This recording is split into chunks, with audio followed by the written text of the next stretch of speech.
ऊंचे पहाड़ों पे मेरी मैया का बसेरा है।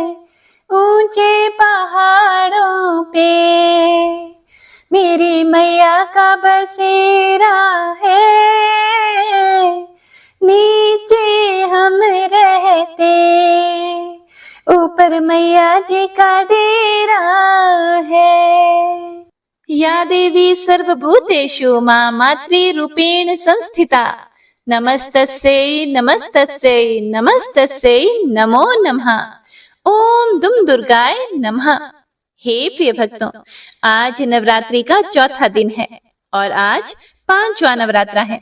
आज के दिन दुर्गा सप्तशती के 5वें, 6ठे, 7वें और 8वें अध्याय का पाठ किया जाता है। तो आइए माँ भगवती का अपने मन में ध्यान करते हुए पूरे भक्ति भाव से आज के पाठ का रसपान करते हैं।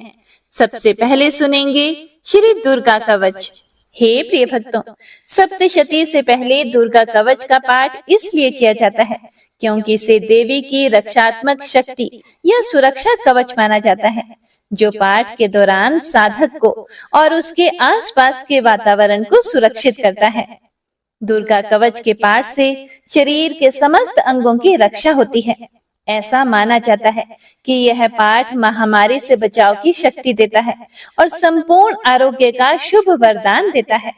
दुर्गा सप्तशती के पाठ को शुरू करने से पहले कवच का पाठ करने से साधना का मार्ग खुलता है और देवी की कृपा प्राप्त होती है। तो आइए आज का पाठ शुरू करते हैं। जय श्री गणेश। ओम नमः चंडिकाय। मार्कंडे जी कहते हैं, हे पितामह, हे ब्रह्मा जी, जो इस संसार में परम गोपनीय तथा मनुष्यों की सब प्रकार से रक्षा करने वाला है और हमें अधर्म से बचाता है, और साथ ही जो अब तक आपने दूसरे किसी के सामने प्रकट नहीं किया हो, ऐसा कोई साधन हमें बताइए। मार्कंडे जी के इस प्रकार के प्रश्न को सुनकर ब्रह्मा जी बोले, हे ब्राह्मण, ऐसा साधन तो एक देवी का कवच ही है, जो इस विषय में गोपनीय से भी परम गोपनीय, पवित्र तथा संपूर्ण प्राणियों का उपकार करने वाला है। हे महामुने, उसे श्रवण करो, इसी से आपका उद्धार होगा। देवी की 9 मूर्तियां हैं, जिन्हें नव दुर्गा कहते हैं। उनके अलग अलग नाम बताए जाते हैं। प्रथम नाम शैलपुत्री है, दूसरी मूर्ति का नाम ब्रह्मचारिणी है, तीसरा स्वरूप चंद्रघंटा के नाम से प्रसिद्ध है, चौथी मूर्ति को कुष्मांडा कहते हैं, 5वीं दुर्गा का नाम स्कंद माता है, देवी के 6ठे रूप को कात्यायनी कहते हैं, 7वां कालरात्रि और 8वां स्वरूप महागौरी के नाम से प्रसिद्ध है, 9वीं दुर्गा का नाम सिद्धिदात्री है। यह माता के 9 रूप हैं। ये सब नाम सर्वज्ञ महात्मा वेद भगवान के द्वारा ही प्रतिपादित हुए हैं। जो मनुष्य अग्नि में जल रहा हो, रणभूमि में शत्रुओं से घिर गया हो, विषम संकट में फंस गया हो तथा इस प्रकार भय से आतुर होकर जो भगवती दुर्गा की शरण में प्राप्त हुए हों, उनका कभी भी कोई भी अमंगल नहीं होता। युद्ध के समय संकट में पड़ने पर भी उनके ऊपर कोई भी विपत्ति दिखाई नहीं देती। उन्हें शोक, दुख और भय की प्राप्ति कभी नहीं होती। जिन्होंने भक्ति पूर्वक देवी का स्मरण किया है, उनका निश्चय ही अभ्युदय होता है। हे देवेश्वरी, जो तुम्हारा चिंतन करते हैं, उनकी तुम निःसंदेह रक्षा करती हो। चामुंडा देवी प्रेत पर आरूढ़ होती हैं, वाराही भैंसे पर सवारी करती हैं, ऐन्द्री का वाहन ऐरावत हाथी है, वैष्णवी देवी गरुड़ पर ही आसन जमाती हैं, माहेश्वरी वृषभ पर आरूढ़ होती हैं, कौमारी का वाहन मयूर है, भगवान विष्णु की प्रियतमा लक्ष्मी देवी कमल के आसन पर विराजमान हैं और हाथों में कमल धारण किए हुए हैं। वृषभ पर आरूढ़ ईश्वरी देवी ने श्वेत रूप धारण कर रखा है। ब्राह्मी देवी हंस पर बैठी हुई हैं और सब प्रकार के आभूषणों से विभूषित हैं। इस प्रकार ये सभी माताएं सब प्रकार की योग शक्तियों से संपन्न हैं। इनके अलावा और भी बहुत सी देवियां हैं जो अनेक प्रकार के आभूषणों की शोभा से युक्त तथा अनेक प्रकार के रत्नों से सुशोभित हैं। ये संपूर्ण देवियां क्रोध में भरी हुई हैं और भक्तों की रक्षा के लिए रथ पर बैठी दिखाई देती हैं। ये शंख, चक्र, गदा, शक्ति, हल और मूसल, खेटक और तोमर, परशु तथा पाश, कुंत और त्रिशूल एवं उत्तम शारंग धनुष आदि अस्त्र शस्त्र अपने हाथों में धारण करती हैं। दैत्यों के शरीर का नाश करना, भक्तों को अभय दान देना और देवताओं का कल्याण करना, यही उनके शस्त्र धारण का उद्देश्य है। ब्रह्मा जी आगे बोले कि कवच आरंभ करने के पहले इस प्रकार प्रार्थना करनी चाहिए। महान रौद्र रूप, अत्यंत घोर पराक्रम, महान बल और महान उत्साह वाली हे देवी, तुम महान भय का नाश करने वाली हो। तुम्हें नमस्कार है। तुम्हारी ओर देखना भी कठिन है। शत्रुओं का भय बढ़ाने वाली हे जगदम्बिके, मेरी रक्षा करो। पूर्व दिशा में ऐन्द्री मेरी रक्षा करे। अग्निकोण में अग्नि शक्ति, दक्षिण दिशा में वाराही तथा नृत्य कोण में खड्गधारिणी मेरी रक्षा करे। पश्चिम दिशा में वारुणी और वायव्य कोण में मृग पर सवारी करने वाली देवी मेरी रक्षा करे। उत्तर दिशा में कौमारी और ईशान कोण में शूलधारिणी देवी मेरी रक्षा करे। हे ब्रह्माणी, तुम ऊपर की ओर से मेरी रक्षा करो और वैष्णवी देवी नीचे की ओर से मेरी रक्षा करें। इसी प्रकार शव को अपना वाहन बनाने वाली हे चामुंडा देवी, दसों दिशाओं में मेरी रक्षा करें। जया आगे से और विजया पीछे की ओर से मेरी रक्षा करें। वाम भाग में अजिता और दक्षिण भाग में अपराजिता रक्षा करें। उद्योतिनी शिखा की रक्षा करे। उमा मेरे मस्तक पर विराजमान होकर रक्षा करे। ललाट में माला धरी रक्षा करे और यशस्विनी देवी मेरी बाहों का संरक्षण करे। बाहों के मध्य भाग में त्रिनेत्रा और नथुनों की यम घंटा देवी मेरी रक्षा करे। दोनों नेत्रों के मध्य भाग में शंखिनी और कानों की द्वारवासिनी रक्षा करे। कालिका देवी कपोलों की तथा भगवती शांकरी कानों के मूल भाग की रक्षा करें। सुगंधा नासिका की और चर्चिका देवी ऊपर के ओठ की रक्षा करे। नीचे के ओठ की अमृत कला तथा जिह्वा की सरस्वती देवी मेरी रक्षा करें। कौमारी दांतों की और चंडिका कंठ प्रदेश की रक्षा करें।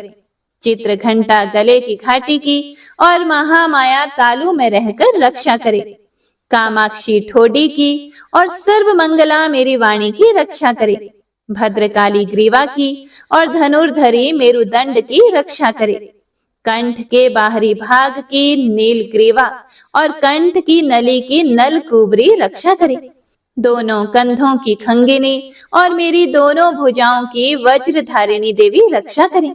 मेरे दोनों हाथों की दंडिनी और अंगुलियों की अंबिका रक्षा करे। शूलेश्वरी नखों की रक्षा करे। कुलेश्वरी कुक्षी अर्थात पेट की रक्षा करे। महादेवी दोनों स्तनों की और शोक विनाशिनी देवी मेरे मन की रक्षा करे। ललिता देवी हृदय की और शूलधारिणी उदर की रक्षा करे। नाभि की कामिनी और गुह्य भाग की गुह्येश्वरी रक्षा करे। पूतना और कामिका लिंग की और महेश वाहिनी गुदा की रक्षा करे। भगवती कटी भाग की और विंध्यवासिनी मेरे घुटनों की रक्षा करे। संपूर्ण कामनाओं को देने वाली महाबला देवी मेरी दोनों पिंडलियों की रक्षा करे। नारसिंही दोनों घुटियों की और तेजसी देवी मेरे दोनों चरणों के पृष्ठ भाग की रक्षा करे। श्री देवी पैरों की उंगलियों में और तलवासिनी पैरों के तलवों की रक्षा करे। अपनी दाढ़ों के कारण भयंकर दिखाई देने वाली दष्ट्रा कराली देवी नखों की और उधर्व केशिनी देवी केशों की रक्षा करे। रोमावलियों के छिद्रों की कौबेरी और त्वचा की वागेश्वरी देवी रक्षा करे। पार्वती देवी रक्त की, मज्जा की, वसा, मांस, हड्डी और मेद की रक्षा करे। आंतों की काल रात्रि और पित्त की मुक्तेश्वरी रक्षा करे। मूलाधार आदि कमल कोशों की पद्मावती देवी और कफ की चूड़ामणि देवी रक्षा करें। नख के तेज की ज्वालामुखी रक्षा करें। जिसका किसी भी अस्त्र से भेदन नहीं हो सकता, वह अभिद्या देवी शरीर की समस्त संधियों में रहकर रक्षा करें। हे ब्रह्माणी, आप मेरे वीर्य की रक्षा करें। छत्रेश्वरी छाया की तथा धर्मधारिणी देवी मेरे अहंकार, मन और बुद्धि की रक्षा करें। हाथ में वज्र धारण करने वाली वज्रहस्ता देवी मेरे प्राण, अपान, व्यान, उदान और समान वायु की रक्षा करें। कल्याण से शोभित होने वाली हे भगवती कल्याण शोभना मेरे प्राण की रक्षा करें। रस, रूप, गंध, शब्द और स्पर्श इन विषयों का अनुभव करते समय योगिनी देवी रक्षा करे तथा सत्व गुण, रजोगुण और तमोगुण की रक्षा सदा नारायणी देवी करें। वाराही मेरी आयु की रक्षा करे, वैष्णवी धर्म की रक्षा करे तथा चक्रिणी अर्थात चक्र धारण करने वाली देवी यश, कीर्ति, लक्ष्मी, धन तथा विद्या की रक्षा करें। हे इंद्राणी आप मेरे गोत्र की रक्षा करें। हे चंडिके आप मेरे पशुओं की रक्षा करो। महालक्ष्मी पुत्रों की रक्षा करे और भैरवी पत्नी की रक्षा करे। मेरे पथ की सुपथा तथा मार्ग की क्षेम करी रक्षा करें। राजा के दरबार में महालक्ष्मी रक्षा करे तथा सब ओर व्याप्त रहने वाली विजया देवी संपूर्ण भयों से मेरी रक्षा करें। हे देवी जो स्थान कवच में नहीं कहा गया है अतएव रक्षा से रहित है वह सब आपके द्वारा सुरक्षित हो, क्योंकि आप विजयशालिनी और पाप नाशिनी हो। यदि अपने शरीर का भला चाहे तो मनुष्य बिना कवच के कहीं एक पग भी न जाए। कवच का पाठ करके ही यात्रा करे। कवच के द्वारा सब ओर से सुरक्षित मनुष्य जहाँ जहाँ भी जाता है वहाँ वहाँ उसे धन लाभ होता है तथा संपूर्ण कामनाओं की सिद्धि करने वाली विजय की प्राप्ति होती है। वह जिस जिस अभीष्ट वस्तु का चिंतन करता है उसको निश्चय ही प्राप्त कर लेता है। वह पुरुष इस पृथ्वी पर तुलना रहित महान ऐश्वर्य का भागी होता है। कवच से सुरक्षित मनुष्य निर्भय हो जाता है। युद्ध में उसकी पराजय नहीं होती तथा वह तीनों लोकों में पूजनीय होता है। देवी का यह कवच देवताओं के लिए भी दुर्लभ है। जो प्रतिदिन नियम पूर्वक तीनों संध्याओं के समय श्रद्धा के साथ इसका पाठ करता है उसे दैवी कला प्राप्त होती है तथा वह तीनों लोकों में कहीं भी पराजित नहीं होता। और इतना ही नहीं वह अपमृत्यु अर्थात अकाल मृत्यु से रहित होकर 100 से भी अधिक वर्षों तक जीवित रहता है। मकरी, चेचक और कोढ़ आदि उसकी संपूर्ण व्याधियां नष्ट हो जाती हैं। कनेर, भांग, अफीम, धतूरे आदि का स्थावर विष, सांप और बिच्छू आदि के काटने से चढ़ा हुआ जंगम विष तथा अहिफीन और तेल के संयोग आदि से बनने वाला कृत्रिम विष, ये सभी प्रकार के विष दूर हो जाते हैं। उनका उन पे कोई भी असर नहीं होता। इस पृथ्वी पर मारण, मोहन आदि जितने भी अभिचारिक प्रयोग होते हैं तथा इस प्रकार के जितने भी मंत्र यंत्र होते हैं वे सब इस कवच को हृदय में धारण कर लेने पर उस मनुष्य को देखते ही नष्ट हो जाते हैं।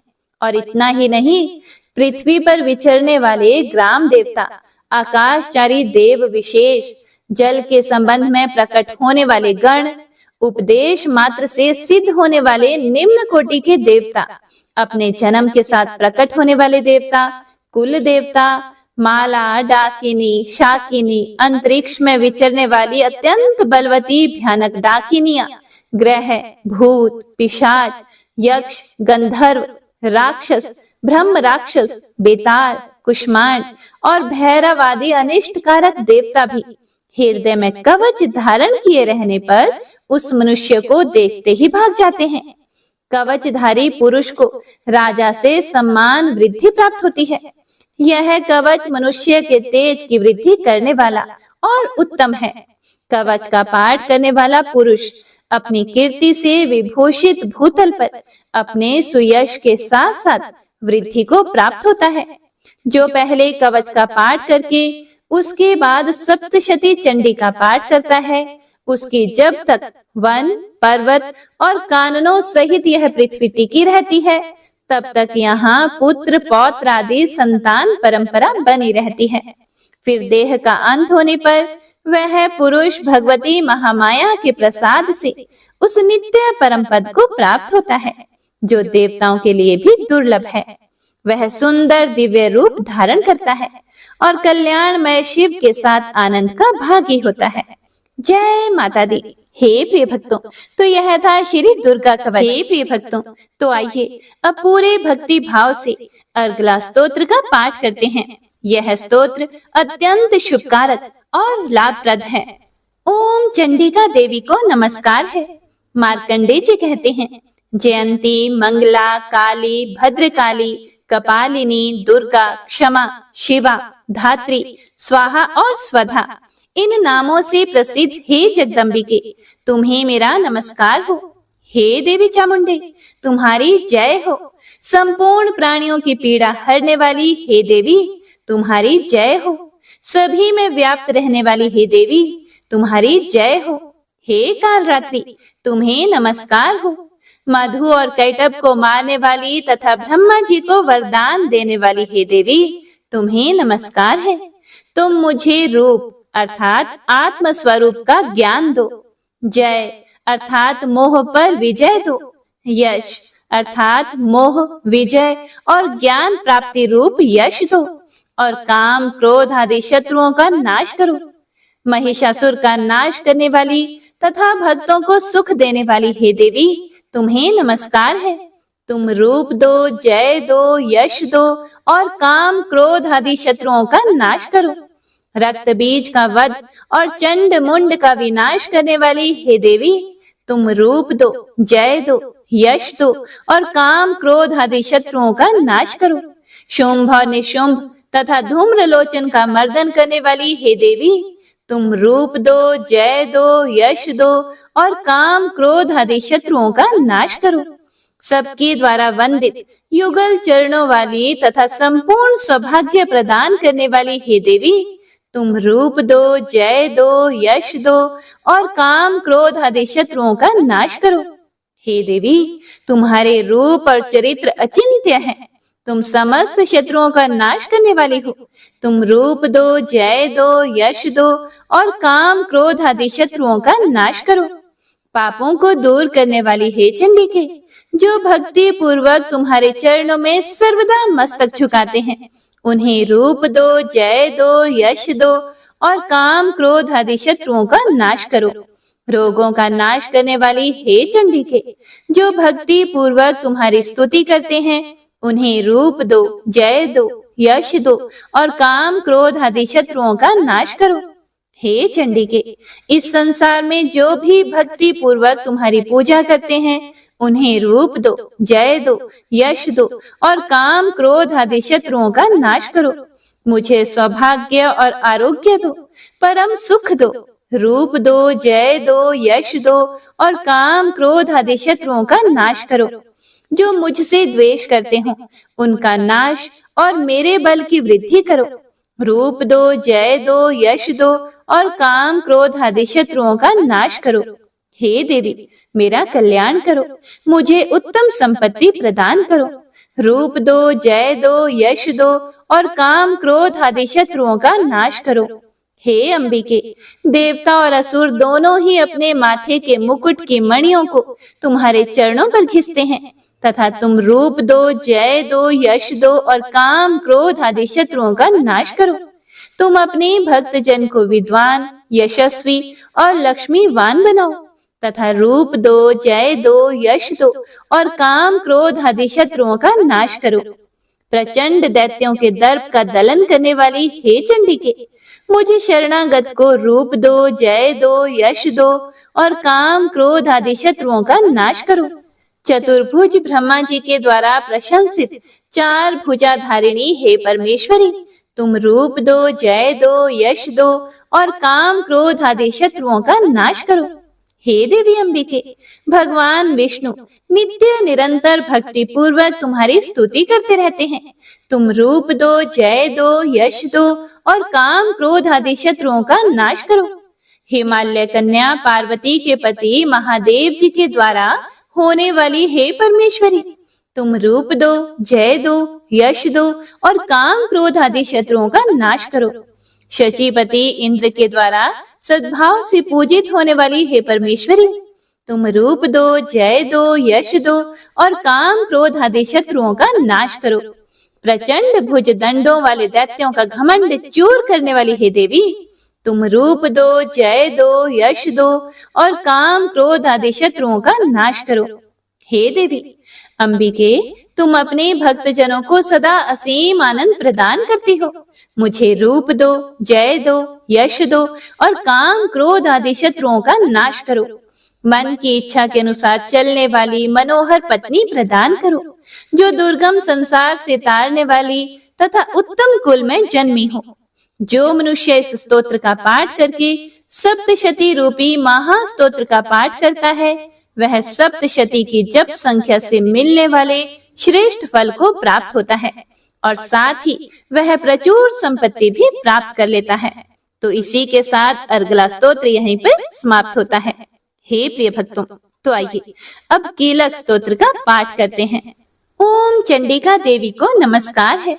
मार्कंडे जी कहते हैं, विशुद्ध ज्ञान ही जिनका शरीर है, तीनों वेद ही जिनके तीन दिव्य नेत्र हैं, जो कल्याण प्राप्ति के हेतु हैं तथा अपने मस्तक पर अर्ध चंद्र का मुकुट धारण करते हैं, उन भगवान शिव को मेरा नमस्कार है। मंत्रों का जो अभिकीलक है, अर्थात मंत्रों की सिद्धि में विघ्न उपस्थित करने वाले शाप रूपी कीलक का जो निवारण करने वाला है, उस सप्तशती स्तोत्र को संपूर्ण रूप से जानना चाहिए और जानकर उसकी उपासना करनी चाहिए। यद्यपि सप्तशती के अतिरिक्त अन्य मंत्रों के जप में भी जो निरंतर लगा रहता है, वह भी कल्याण का भागी होता है। उसके भी उच्चाटन आदि कर्म सिद्ध होते हैं तथा उसे भी समस्त दुर्लभ वस्तुओं की प्राप्ति हो जाती है। तथापि जो अन्य मंत्रों का जप ना करके केवल इस सप्तशती नामक स्तोत्र से ही देवी की स्तुति करते हैं, उन्हें स्तुति मात्र से ही सच्चिदानंद स्वरूपिणी देवी सिद्ध हो जाती हैं। उन्हें अपने कार्य की सिद्धि के लिए मंत्र, औषधि तथा अन्य किसी भी साधन के उपयोग की आवश्यकता नहीं रहती। बिना जप के ही उनके उच्चाटन आदि समस्त आभिचारिक कर्म सिद्ध हो जाते हैं और इतना ही नहीं, उनकी संपूर्ण अभीष्ट वस्तुएं भी सिद्ध होती हैं। लोगों के मन में यह शंका थी कि जब केवल सप्तशती की उपासना से अथवा सप्तशती को छोड़कर अन्य मंत्रों की उपासना से भी समान रूप से सब कार्य सिद्ध होते हैं, तब इनमें श्रेष्ठ कौन सा साधन है? लोगों की इस शंका को सामने रखकर भगवान शंकर ने अपने पास आए हुए जिज्ञासुओं को समझाया कि यह सप्तशती नामक संपूर्ण स्तोत्र ही सर्वश्रेष्ठ एवं कल्याणमय है। उसके बाद भगवती चंडिका के सप्तशती नामक स्तोत्र को महादेव जी ने गुप्त कर दिया।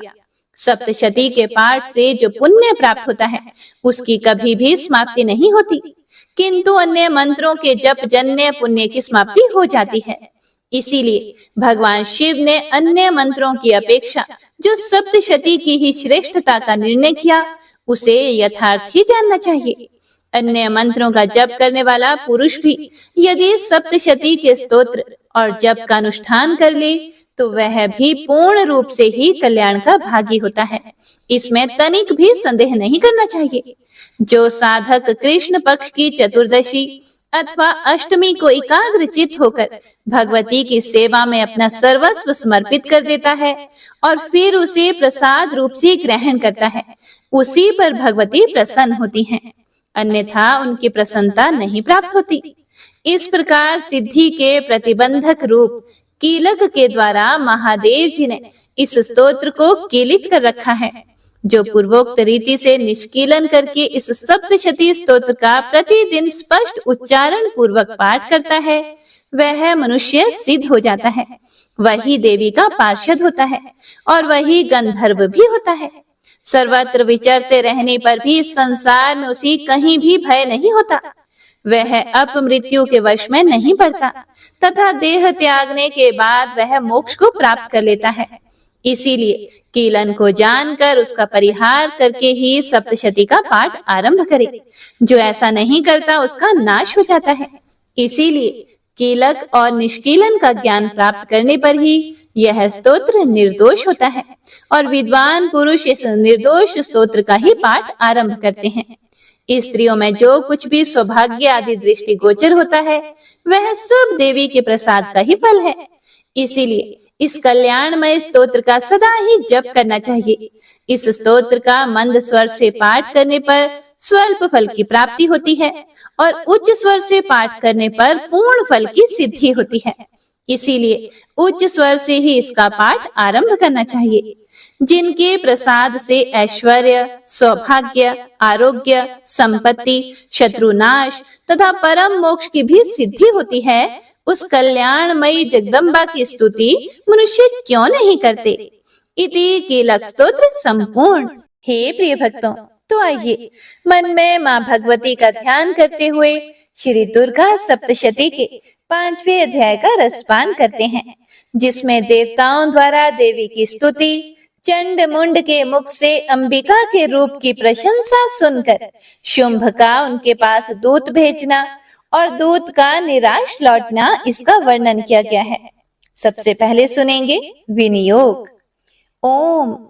इस उत्तर चरित्र के रुद्र ऋषि हैं, महासरस्वती देवता हैं, अनुष्टुप छंद हैं, भीमा शक्ति है, भ्रामरी बीज है, सूर्य तत्व है और सामवेद स्वरूप है। महासरस्वती की प्रसन्नता के लिए उत्तर चरित्र के पाठ में इसका विनियोग किया जाता है। ध्यानम।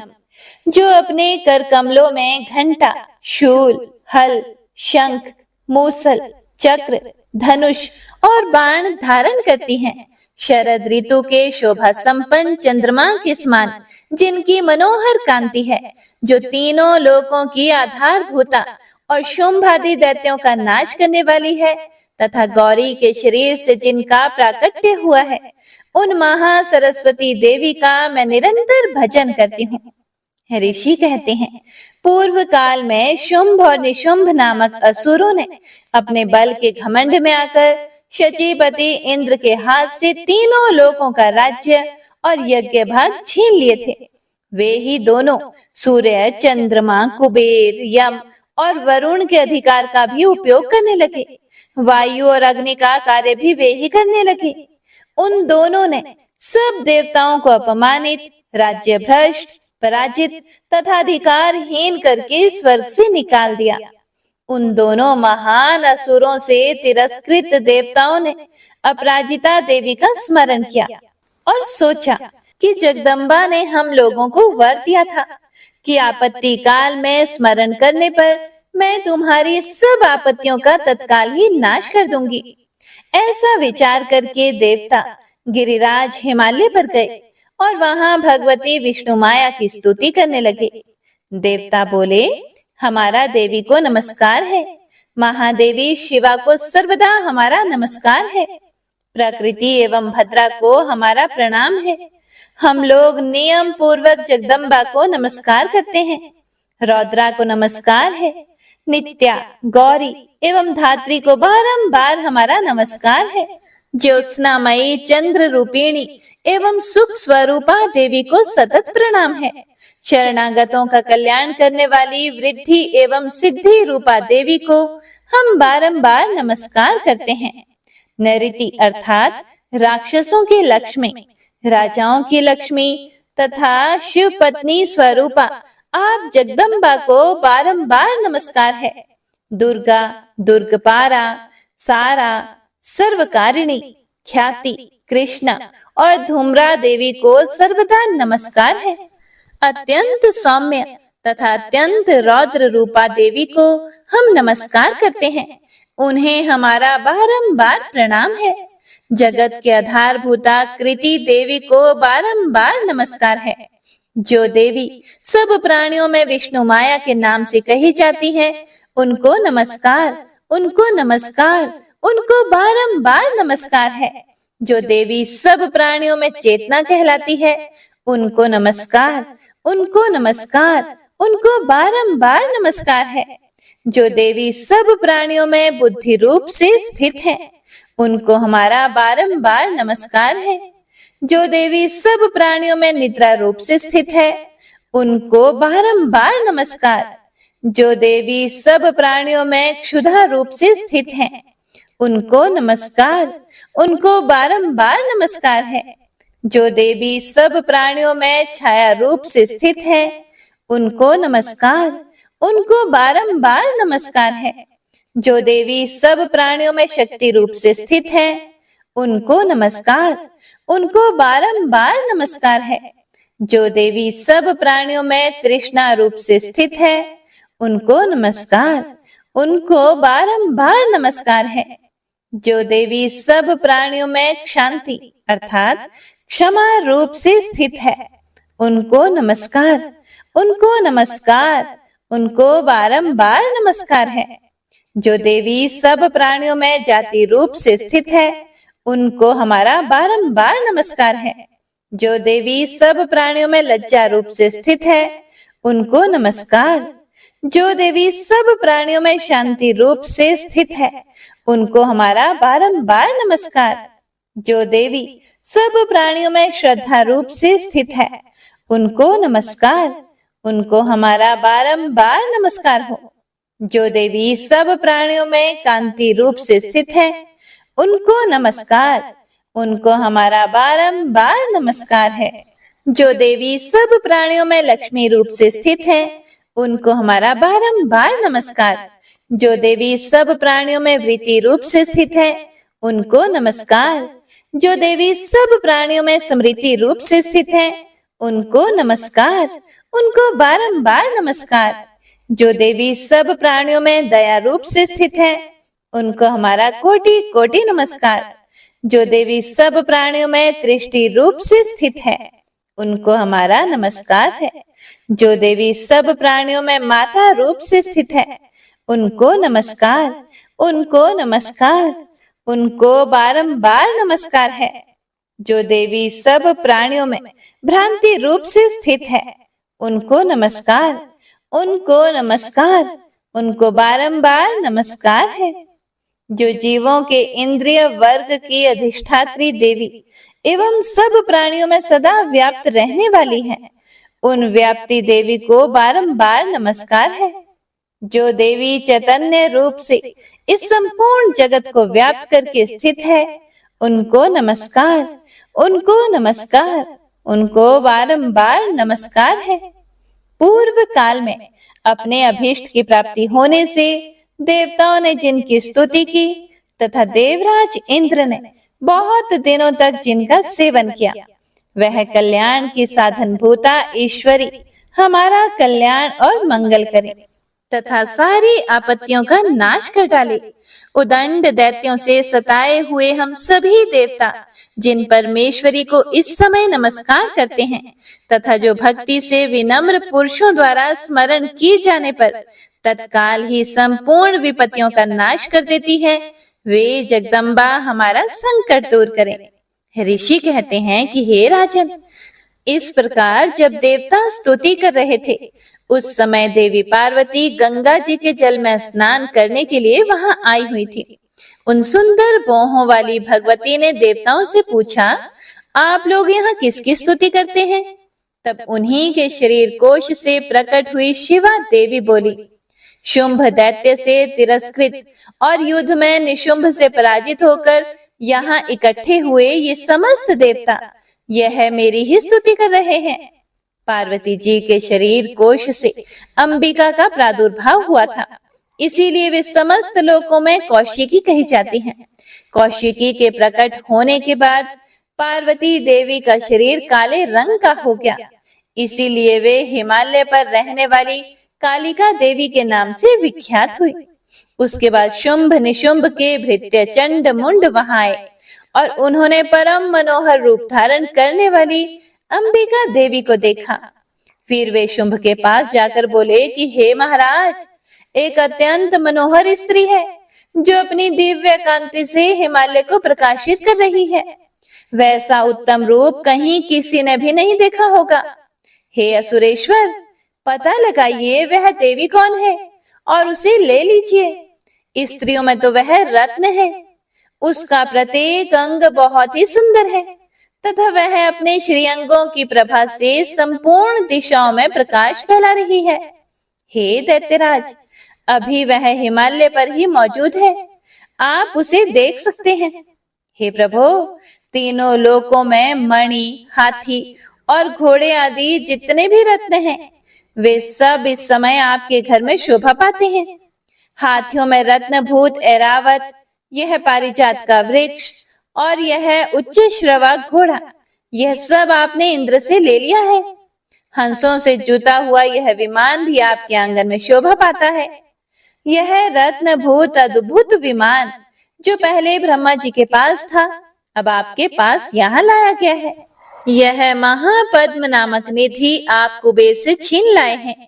समुद्र ने भी आपको माला भेंट की है जो केसरों से सुशोभित है और जिसके कमल कभी भी कुम्हलाते नहीं हैं।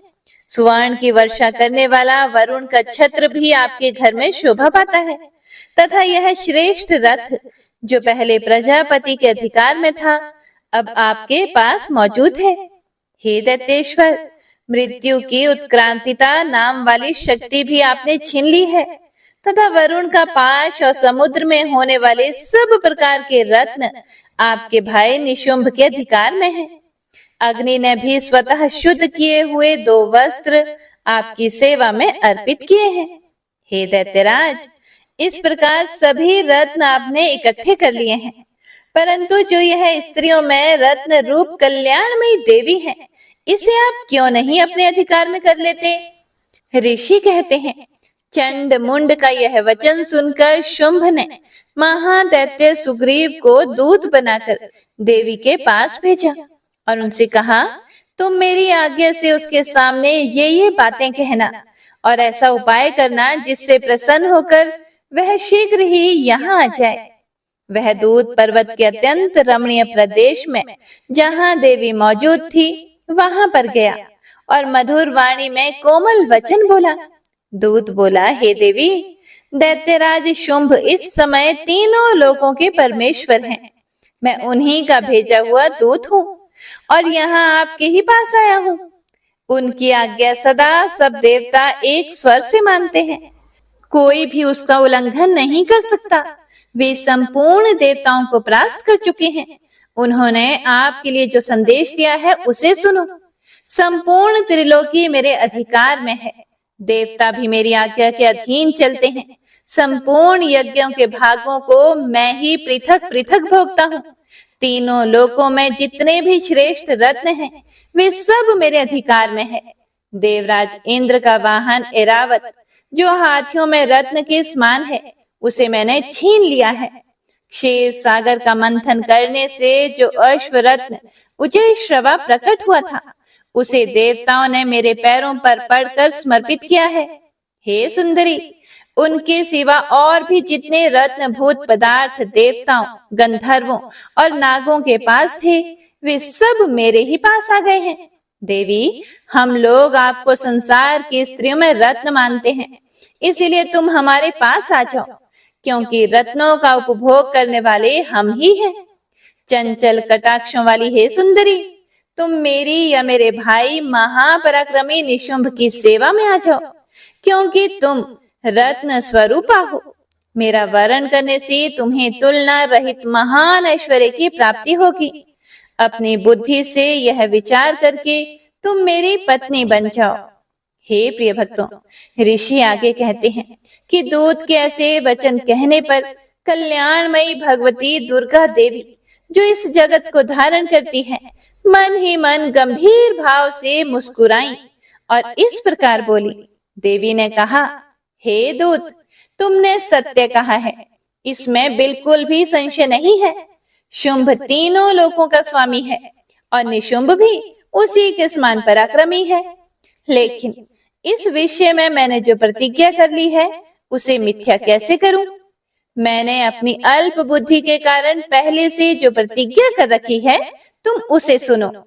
जो मुझे संग्राम में जीत लेगा, जो मेरे अभिमान को चूर्ण कर देगा तथा संसार में जो मेरे समान बलवान होगा, वही मेरा स्वामी होगा। इसीलिए शुंभ अथवा महादैत्य निशुंभ स्वयं ही यहाँ पधारे और मुझे जीतकर शीघ्र ही मेरा पानी ग्रहण कर ले। इसमें विलंब की क्या आवश्यकता है? दूत बोला कि हे देवी, तुम घमंड में भरी हुई हो, मेरे सामने ऐसी बातें ना करो। तीनों लोकों में कौन ऐसा पुरुष है जो शुंभ निशुंभ के सामने खड़ा हो सके? हे देवी, अन्य दैत्यों के सामने भी सारे देवता युद्ध में नहीं ठहर सकते, फिर तुम अकेली स्त्री होकर कैसे ठहर सकती हो? जिन शुंभ आदि दैत्यों के सामने इंद्र आदि सब देवता भी युद्ध में खड़े नहीं हुए, उनके सामने तुम स्त्री होकर कैसे जाओगी भला? इसीलिए तुम मेरे ही कहने से शुंभ निशुंभ के पास चली चलो। ऐसा करने से तुम्हारे गौरव की रक्षा होगी, अन्यथा जब वे केश पकड़कर घसीटेंगे तब तुम्हें अपनी प्रतिष्ठा खोकर जाना ही पड़ेगा। देवी ने कहा, तुम्हारा कहना ठीक है। शुंभ बलवान है और निशुंभ भी बड़े पराक्रमी है, किंतु मैं क्या करूं? मैंने पहले ही बिना सोचे समझे प्रतिज्ञा कर ली है। इसीलिए अब तुम जाओ, मैंने तुमसे जो कुछ भी कहा है वह सब दैत्यराज से आदर पूर्वक कहना, फिर वे जो उचित जान पड़े वह करें। जय माता दी। हे प्रिय भक्तों, इस प्रकार श्री मार्कंडेय पुराण में सावर्णिक मनवंतर की कथा के अंतर्गत देवी महात्म्य में देवी दूत संवाद नामक 5वां अध्याय पूरा हुआ। अब सुनते हैं श्री दुर्गा सप्तशती का 6वां अध्याय, जिसमें धूम्रलोचन वध का वर्णन किया गया है। ध्यानम। मैं सर्वज्ञेश्वर भैरव के अंक में निवास करने वाली परमोत्कृष्ट पद्मावती देवी का चिंतन करती हूँ। वे नागराज के आसन पर बैठी हुई हैं। नागों के फणों में सुशोभित होने वाली मणियों की विशाल माला से उनकी देहलता उद्भासित हो रही है। सूर्य के समान उनका तेज है। 3 नेत्र उनकी शोभा बढ़ा रहे हैं। वे हाथों में माला, कुंभ, कपाल और कमल लिए हुए हैं तथा उनके मस्तक में अर्ध चंद्र का मुकुट सुशोभित है। ऋषि कहते हैं, देवी का यह कथन सुनकर दूत को बड़ा अमर्ष हुआ और उसने दैत्यराज के पास जाकर सब समाचार विस्तार पूर्वक कह सुनाया। दूत के उस वचन को सुनकर दैत्यराज कुपित हो उठा और दैत्य सेनापति धूम्रलोचन से बोला कि हे धूम्रलोचन, तुम जल्दी अपनी सेना साथ लेकर जाओ और उस दुष्टा के केश पकड़कर घसीटते हुए उसे बलपूर्वक यहाँ ले आओ। उसकी रक्षा करने के लिए यदि कोई दूसरा खड़ा हो तो वह देवता, यक्ष अथवा गंधर्व ही क्यों ना हो, उसे अवश्य ही मार डालना। ऋषि कहते हैं, शुंभ के इस प्रकार आज्ञा देने पर वह धूम्रलोचन दैत्य 60,000 असुरों की सेना को साथ लेकर वहां से तुरंत चल दिया। वहां पहुंचकर उसने हिमालय पर रहने वाली देवी को देखा और ललकार कर उससे कहा, अरे तू शुंभ निशुंभ के पास चल। यदि इस समय प्रसन्नता पूर्वक मेरे स्वामी के समीप नहीं चलेगी तो मैं बलपूर्वक झोंटा पकड़कर घसीटते हुए तुझे ले चलूंगा। देवी बोली, तुम्हें दैत्यों के राजा ने भेजा है। तुम स्वयं भी बलवान हो और तुम्हारे साथ विशाल सेना भी है। ऐसी दशा में यदि मुझे बलपूर्वक ले चलोगे तो मैं तुम्हारा क्या कर सकती हूँ भला? ऋषि कहते हैं कि देवी के ऐसा कहने पर असुर धूम्रलोचन उनकी ओर दौड़ा। तब अंबिका ने हुम शब्द के उच्चारण मात्र से उसे भस्म कर दिया। फिर तो क्रोध में भरी हुई दैत्यों की विशाल सेना और अंबिका ने एक दूसरे पर तीखे सायकों, शक्तियों तथा फरसों की वर्षा करना आरंभ कर दिया। और इतने में ही देवी का वाहन सिंह क्रोध में भरकर भयंकर गर्जना करके गर्दन के बालों को हिलाता हुआ असुरों की सेना में कूद पड़ा। उसने कुछ दैत्यों को पंजों की मार से, कितनों को अपने जबड़ों से और कितने ही महादैत्यों को पटक कर ओठ की दाढ़ों से घायल करके मार डाला। उस सिंह ने अपने नखों से कितनों के पेट फाड़ डाले और थप्पड़ मारकर कितनों के सिर धड़ से अलग कर दिए, कितनों की भुजाएं और मस्तक काट डाले तथा अपनी गर्दन के बाल हिलाते हुए उसने दूसरे दैत्यों के पेट फाड़कर उनका रक्त चूस लिया। अत्यंत क्रोध में भरे हुए देवी के वाहन उस महाबली सिंह ने क्षण भर में ही असुरों की सारी सेना का संहार कर डाला। शुंभ ने जब सुना कि देवी ने धूम्रलोचन असुर को मार डाला तथा उसके सिंह ने सारी सेना का सफाया कर डाला, तब उस दैत्य राज को बड़ा क्रोध हुआ। उसका ओठ कपकपाने लगा।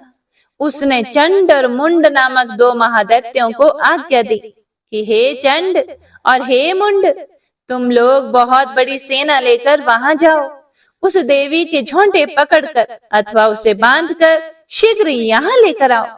यदि इस प्रकार उसको लाने में संदेह हो तो युद्ध में सब प्रकार के अस्त्र शस्त्रों तथा समस्त आसुरी सेना का प्रयोग करके उसकी हत्या कर डालना।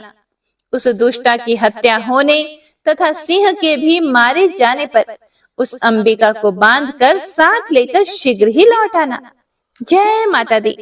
हे प्रिय भक्तों, इस प्रकार श्री मार्कंडेय पुराण में सावर्णिक मनवंतर की कथा के अंतर्गत देवी महात्म्य में धूम्रलोचन वध नामक छठा अध्याय पूरा हुआ। आइए अब सुनते हैं श्री दुर्गा सप्तशती के 7वें अध्याय को, जिसमें चंड और मुंड के वध का वर्णन किया गया है। ध्यानम। मैं मातंगी देवी का ध्यान करती हूँ। वे रत्नमय सिंहासन पर बैठकर पढ़ते हुए तोते का मधुर शब्द सुन रही हैं।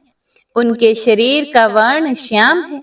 वे अपना एक पैर कमल पर रखे हुए हैं और मस्तक पर अर्ध चंद्र धारण करती हैं तथा कहलार पुष्पों की माला धारण किए वीणा बजाती हैं। उनके अंग में कसी हुई चोली शोभा पा रही है। वे लाल रंग की साड़ी पहने हाथ में शंखमय पात्र लिए हुए हैं। उनके वदन पर मधु का हल्का हल्का प्रभाव जान पड़ता है और ललाट में बेंदी शोभा दे रही है। हे प्रिय भक्तों, पाठ को आगे सुनाते हुए ऋषि कहते हैं कि उसके बाद शुंभ की आज्ञा पाकर वे चंड मुंड आदि दैत्य चतुरंगिनी सेना के साथ अस्त्र शस्त्रों से सुसज्जित होकर चल दिए। फिर गिरिराज हिमालय के स्वर्णमय ऊंचे शिखर पर पहुंचकर उन्होंने सिंह पर बैठी देवी को देखा। वे मंद मंद मुस्कुरा रही थी। उन्हें देखकर दैत्य लोग तत्परता से पकड़ने का उद्योग करने लगे। किसी ने धनुष तान लिया, किसी ने तलवार संभाली और कुछ लोग देवी के पास आकर खड़े हो गए। तब अंबिका ने उन शत्रुओं के प्रति बड़ा क्रोध किया। उस समय क्रोध के कारण उनका मुख काला पड़ गया, ललाट में भौहें टेढ़ी हो गई और वहां से तुरंत विकराल मुखी काली प्रकट हुई, जो तलवार और पाश लिए हुए थी। वे विचित्र खड़वांग धारण किए और चीते के चर्म की साड़ी पहने नरमुंडों की माला से विभूषित थी। उनके शरीर का मांस सूख गया था, केवल हड्डियों का ढांचा था, जिससे वे अत्यंत भयंकर जान पड़ती थी। उनका मुख बहुत विशाल था। जीभ लपलपाने के कारण वे और भी डरावनी प्रतीत होती थी। उनकी आंखें भीतर को धंसी हुई और कुछ लाल थी। वे अपनी भयंकर गर्जना से संपूर्ण दिशाओं को गुंजा रही थी। बड़े बड़े दैत्यों का वध करती हुई वे कालिका देवी बड़े वेग से दैत्यों की उस सेना पर टूट पड़ी और उन सबको भक्षण करने लगी। वे पार्श्व रक्षकों, अंकुशधारी महावतों, योद्धाओं और घंटा सहित कितने ही हाथियों को एक ही हाथ से पकड़कर मुंह में डाल लेती थी। इसी प्रकार घोड़े, रथ और सारथी के साथ रथी सैनिकों को मुंह में डालकर वे उन्हें बड़े भयानक रूप से चबा डालती थी। किसी के बाल पकड़ लेती, किसी का गला दबा देती, किसी को पैरों से कुचल डालती और किसी को छाती के धक्के से गिराकर मार डालती थी। वे असुरों के छोड़े हुए बड़े बड़े अस्त्र शस्त्र मुंह से पकड़ लेती और रोष में भरकर उनको दांतों से पीस डालती थी। काली ने बलवान एवं दुरात्मा दैत्यों की वह सारी सेना रौंद डाली, खा डाली और कितनों को मार भगाया। कोई तलवार के घाट उतारे गए, कोई खटवांग से पीटे गए और कितने ही असुर दांतों के अग्रभाग से कुचले जाकर मृत्यु को प्राप्त हुए।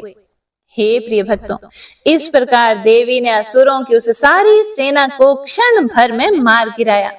यह देखकर चंडून अत्यंत भयानक काली देवी की ओर दौड़ा तथा महादैत्य मुंड ने भी अत्यंत भयंकर बाणों की वर्षा से तथा हजारों बार चलाए हुए चक्रों से उन भयानक नेत्रों वाली देवी को आच्छादित कर दिया। वे अनेकों चक्र देवी के मुख में समाते हुए ऐसे जान पड़े कि मानो सूर्य के बहुतेरे मंडल बादलों के उदर में प्रवेश कर रहे हों। तब भयंकर गर्जना करने वाली काली ने अत्यंत रोष में भरकर विकट अट्टहास किया। उस समय उनके विकराल वदन के भीतर कठिनता से देखे जा सकने वाले दांतों की प्रभा से वे अत्यंत उज्जवल दिखाई देती थी। देवी ने बहुत बड़ी तलवार हाथ में लेकर हम का उच्चारण करके चंड पर धावा किया और उसके केश पकड़कर उसी तलवार से उसका मस्तक काट डाला। चंड को मारा गया देखकर मुंड भी देवी की ओर दौड़ा। तब देवी ने रोष में भरकर उसे भी तलवार से घायल करके धरती पर सुला दिया। महापराक्रमी चंड और मुंड को मारा गया देखकर मरने से बची हुई बाकी सेना भय से व्याकुल होकर चारों ओर भाग गई। उसके बाद काली ने चंड और मुंड का मस्तक हाथ में लेकर चंडिका के पास जाकर प्रचंड अट्टहास करते हुए कहा कि देवी, मैंने चंड और मुंड नामक इन दो महापशुओं को तुम्हें भेंट किया है। अब युद्ध यज्ञ में तुम शुंभ और निशुंभ का स्वयं ही वध करना। ऋषि कहते हैं, वहां लाए हुए उन चंड मुंड नामक महादैत्यों को देखकर कल्याणमयी चंडी ने काली से मधुर वाणी में कहा कि हे देवी, तुम चंड और मुंड को लेकर मेरे पास आई हो, इसीलिए संसार में चामुंडा के नाम से तुम्हारी ख्याति होगी। जय माता दी। हे प्रिय भक्तों, इस प्रकार श्री मार्कंडेय पुराण में सावर्णिक मनवंतर की कथा के अंतर्गत देवी महात्म्य में चंड मुंड वध नामक 7वां अध्याय पूरा हुआ। तो आइए अब सुनते हैं श्री दुर्गा सप्तशती का 8वां अध्याय, जिसमें रक्त बीज वध का वर्णन किया गया है। सबसे पहले ध्यानम। मैं अणिमा आदि सिद्धिमयी किरणों से आवृत भवानी का ध्यान करती हूँ। उनके शरीर का रंग लाल है, नेत्रों में करुणा लहरा रही है तथा हाथों में पाश, अंकुश, बाण और धनुष शोभा पाते हैं। ऋषि कहते हैं, चंड और मुंड नामक दैत्यों के मारे जाने तथा बहुत सी सेना का संहार हो जाने पर दैत्यों के राजा प्रतापी शुंभ के मन में बड़ा क्रोध हुआ और उसने दैत्यों की संपूर्ण सेना को युद्ध के लिए कूच करने की आज्ञा दे दी। वह बोला कि आज उदय युद्ध नाम के 86 दैत्य सेनापति अपनी सेनाओं के साथ युद्ध के लिए प्रस्थान करें। कंबू नाम वाले दैत्यों के 84 सेना नायक अपनी वाहिनी से घिरे हुए यात्रा करें। 50 कोटि वीर्य कुल के और 100 धूम्र कुल के असुर सेनापति मेरी आज्ञा से सेना सहित कूच करें। कालक, मौर्य और काल के असुर भी युद्ध के लिए तैयार होकर मेरी आज्ञा से तुरंत प्रस्थान करें। भयानक शासन करने वाला असुर राज शुंभ इस प्रकार आज्ञा देकर सहस्त्रों बड़ी बड़ी सेनाओं के साथ युद्ध के लिए प्रस्थित हुआ। उसकी अत्यंत भयंकर सेना आती देखकर चंडिका ने अपने धनुष के टंकार से पृथ्वी और आकाश के बीच का भाग गुंजा दिया। हे राजन, उसके बाद देवी के सिंह ने भी बड़े जोर जोर से दहाड़ना आरंभ किया। फिर अंबिका ने घंटे के शब्द से उस ध्वनि को और भी बढ़ा दिया। धनुष की टंकार, सिंह की दहाड़ और घंटे की ध्वनि से संपूर्ण दिशाएं गूंज उठी। उस भयंकर शब्द से काली ने अपने विकराल मुख को और भी बढ़ा लिया तथा इस प्रकार वे विजयिनी हुई। उस तुमुल नाद को सुनकर दैत्यों की सेनाओं ने चारों ओर से आकर चंडिका देवी, सिंह तथा काली देवी को क्रोध पूर्वक घेर लिया। हे राजन, इसी बीच में असुरों के विनाश तथा देवताओं के अभ्युदय के लिए ब्रह्मा, शिव, कार्तिकेय, विष्णु तथा इंद्र आदि देवताओं की शक्तियां, जो अत्यंत पराक्रम और बल से संपन्न थी, उनके शरीरों से निकलकर उन्हीं के रूप में चंडिका देवी के पास गई। जिस देवता का जैसा रूप, जैसी वेशभूषा और जैसा वाहन है, ठीक वैसे ही साधनों से संपन्न होकर उसकी शक्ति असुरों से युद्ध करने के लिए आई। सबसे पहले हंस युक्त विमान पर बैठी हुई अक्षसूत्र और कमंडलू से सुशोभित ब्रह्मा जी की शक्ति उपस्थित हुई, जिसे ब्रह्माणी कहते हैं। महादेव जी की शक्ति वृषभ पर आरूढ़ होकर हाथों में श्रेष्ठ त्रिशूल धारण किए महानाग का कंकण पहने, मस्तक में चंद्र रेखा से विभूषित होकर वहां पहुंचे। हे प्रिय भक्तों, कार्तिकेय जी की शक्ति रूपा जगदम्बिका उन्हीं का रूप धारण किए श्रेष्ठ मयूर पर आरूढ़ होकर हाथ में शक्ति लिए दैत्यों से युद्ध करने के लिए आई। इसी प्रकार भगवान विष्णु की शक्ति गरुड़ पर विराजमान होकर शंख, चक्र, गदा, शरंग, धनुष तथा खड़ग हाथ में लिए वहां आई।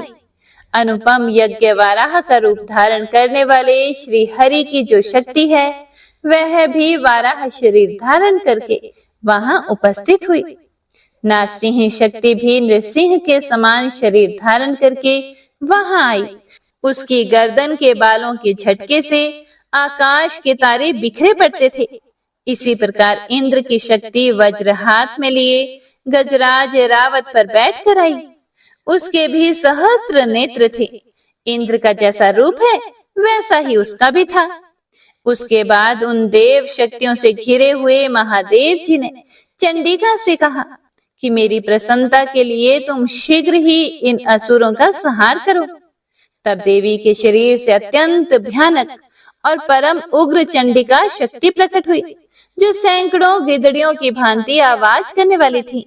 उस अपराजिता देवी ने धूमिल जटा वाले महादेव जी से कहा कि हे भगवान, आप शुंभ निशुंभ के पास दूत बनकर जाइए और उन अत्यंत गर्वीले दानव शुंभ एवं निशुंभ दोनों से कहिए, और साथ ही उनके अतिरिक्त भी जो दानव युद्ध के लिए वहां उपस्थित हों, उनको भी यह संदेश दीजिए कि हे दैत्यों, यदि तुम जीवित रहना चाहते हो तो पाताल को लौट जाओ। इंद्र को त्रिलोकी का राज्य मिल जाए और देवता यज्ञ भाग का उपभोग करें।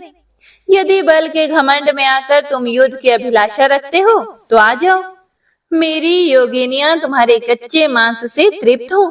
चूंकि उस देवी ने भगवान शिव को दूत के कार्य में नियुक्त किया था, इसीलिए वह शिव दूती के नाम से संसार में विख्यात हुई। वे महादैत्य भी भगवान शिव के मुंह से देवी के वचन सुनकर क्रोध में भर गए और जहां कात्यायनी विराजमान थी उस ओर बढ़े।